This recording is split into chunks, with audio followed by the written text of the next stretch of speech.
Having been like majority of Dragon Ball fans in North America, I saw Dragon Ball Z first, and only started watching Dragon Ball afterwards to see how the series all started.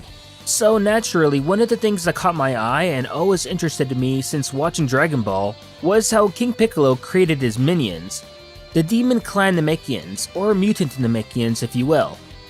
It seemed like a nifty ability, yet we never see Piccolo Jr. use this ability in the Piccolo Jr. saga in Dragon Ball or even afterwards in Dragon Ball Z. So I figured I'd tackle this topic in today's SYLO Dragon Ball speculation video, on why Piccolo Jr. never uses this power despite having the ability to do so. First off, before we get to that, a little context on the ability and who can use it just so there isn't any confusion. So King Piccolo, just like Kami and Piccolo Jr., was part of the Dragon Clan, which is one of the two groups that Namekians are a part of.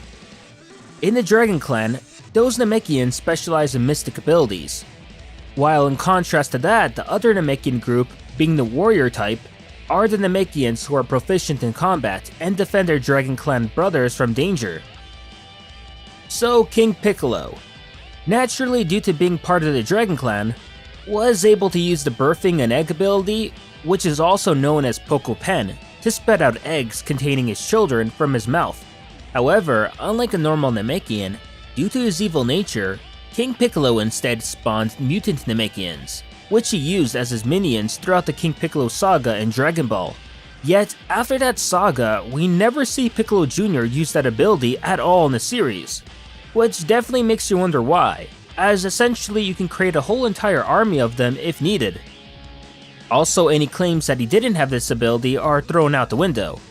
Not only was Piccolo Jr. a rare hybrid of both the Dragon Clan and the warrior type, but also inherited all his father's techniques and memories. So he for sure had this ability, no question about that. Alright, so in that case, why don't we ever see him use that ability? Well, unfortunately there is no official answer to this question.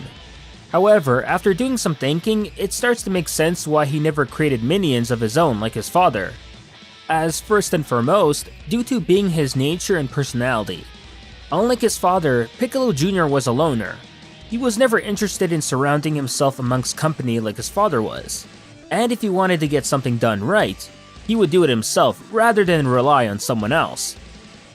Secondly, and what I believe is a big reason why Piccolo Jr. doesn't even bother attempting this ability in Dragon Ball Z especially, is due to the general weak power levels the mutant Namekians have. For instance, the strongest mutated Namekian of King Piccolo, being Tambourine, only had a power level of 340, which of course was a strong power level during the King Piccolo saga. But then when you look at the power level average in Dragon Ball Z, for example in the Saiyan saga, which is in the thousands range, and then suddenly 340 doesn't look like much. Not to mention that Cybermen alone had a power level of 1200, and that's considered pretty weak already early on in the series. So looking at all of that, it all starts to make sense. Piccolo Jr. attempting to create minions of his own would really just be a waste of time and energy, especially only afterwards for them to be killed off instantly by, let's say, a simple Cyberman. And that'll do it for this video. If you enjoyed this type of content, remember to like, comment, subscribe, and share it as it certainly helps out the channel. And I'll see you on the next one.